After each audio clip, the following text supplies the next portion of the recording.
this used to be the site of the fiercest combat that happened during the Marawi siege. Talagang nagpursige tayo na makuha natin yung mga bombers. Dahil hindi tayo papayag na gano'n na lang, basta-basta na lang magbomba sila, no? Dito sa Marawi City. We have to maintain the gains na nakuha natin. Diyan yung specific area kung saan namatay si Nilon Hapilon. ISO, may target tayo that by the end of this year, dapat talo na natin yung mga armadong grupo. Second, territorial defense. Kailangan palakasin natin yung armed forces natin para madepensahan natin yung ating bansa.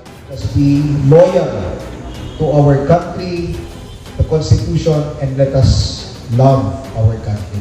Mahalin natin yung ating bansa.